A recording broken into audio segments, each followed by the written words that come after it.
At the beginning of the pandemic, when they had all the videos and people were falling down and dying in the street and the Italian hospital and all this garbage, the big psyop, at the beginning, when everyone believed, me and Tristan sat there and said, listen, if this can kill me and you, military-age males in perfect health, then the world's over. Yeah. Like, civilization as we now know it is done. So there's no point hiding. Let's just go die. So that was our basic logical conversation. We flew to Sweden because Sweden was wide open. And after 2 months of partying every night in Swedish nightclubs, we were like, this is some kind of psyop, because obviously we're fine. Obviously the Swedes are fine. Their death rates are lower than everyone who's locked in their house. The English are clapping like performing SEALs for the NHS. Like, it's just, like, talk about a psyop. People have forgotten how much goofy stuff happened. People have forgotten, like, if you go back to early 2020 and you go, that's the thing that kept blowing my mind. If it was like one or two things didn't make sense or didn't add up, it's like, okay, fair enough. But I was like, guys, top to bottom, this is not making sense.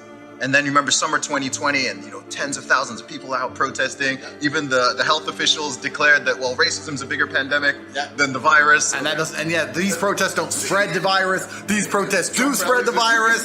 This country's open and it's fine. This one's closed and there's a pandemic. Like, you're right, bro. Like, but you're right. It destroys your faith in humanity. And what's scary is the next thing they come along with, a lot of people died from the results of the lockdown of C-19. There was a lot of genuine destruction to the world. I would argue that the mandates and solution to the disease was much worse than the disease itself, especially if you're going to include.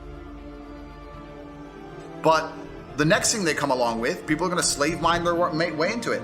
It's even happening right now. I don't talk about this subject a lot because I don't want to get assassinated. I'm getting there. But the whole Russia-Ukraine conflict, the idea that Putin's lost his mind, that he's an imperialist, he's invading for no reason, and Ukraine never did anything wrong, and NATO never did anything wrong, and we never aggravated Russia, we never poked them at all, we never pissed them off. And the fact now that we have large segments of the population which are, once again, like COVID-19, doing things and making decisions and taking action which are against their own interests, and the idea of the psyop behind it. People who obeyed the COVID rules, it wasn't for your own interest. You were psyoped into believing it was. And now we have large contingents of the European population who believe it's in their own interest to have heating bills go up 8x and inflation go up 20% a year, to send money and guns to Ukraine for a proxy war. Like, why? Why would you want that to happen? If the media wasn't psyoping you, why would you want inflation to get out of control, your household bills to get out of control, to fund a proxy war between NATO and Russia? What does that even give a shit? Anyone with a brain would say, you know what? No, just leave my electricity alone and let me earn money. Like it's completely crazy, but the media machine tells them to, and they'll just sit there and destroy themselves at will. Put a gun to your head and shoot yourself. Do it. It's for your health. Okay. It's crazy. The thing is, if it just affected the individuals who are in that mindset, then that would be one thing. Well, then it'd be Darwinist. That would be fixed. But it's like, it's not enough for you to go for your jog with your mask on. You want to force me to do it. You want to force you to do it. I'm like, bro, if you want, I've told off 0 people in person. I've screamed at 0 people for wearing masks, and I've screamed at 0 people for not wearing them.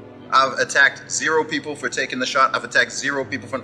I'm like, bro, mind your business. That's another thing that just went out the window. I'm like, dude, is nothing private anymore? Since when is it okay to tell people to do this or to ask people's questions about their medical history and this? It's just all this weirdo stuff got normalized. Yeah, it was truly clown world, and I have 1,000 different examples of conversations I had, but yeah, it was truly clown world, and that's extrapolating out, and that was a test for whether their media machine and their propaganda machine can still work amongst the populace. They tested it. I think they were pretty happy with how it went. It didn't go as far as they wanted it to go. I think they had much grander plans. At one point, they were really pushing for some really crazy things. But that's the way these things work when it comes to global control, right?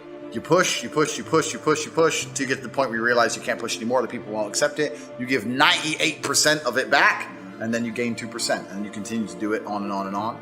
And something else will come along sooner or later. And I do think that humanity and the world itself is heading for genuine global slavery. I do think that with things like AI and CBDCs, and as the world gets more and more technologically advanced, and as these people have a greater need for control, as the one bad thing about waking people up is the more people we wake up, the more threatened the system feels. Yes. And then they need a response to that. And their response is to shut up the people who can talk.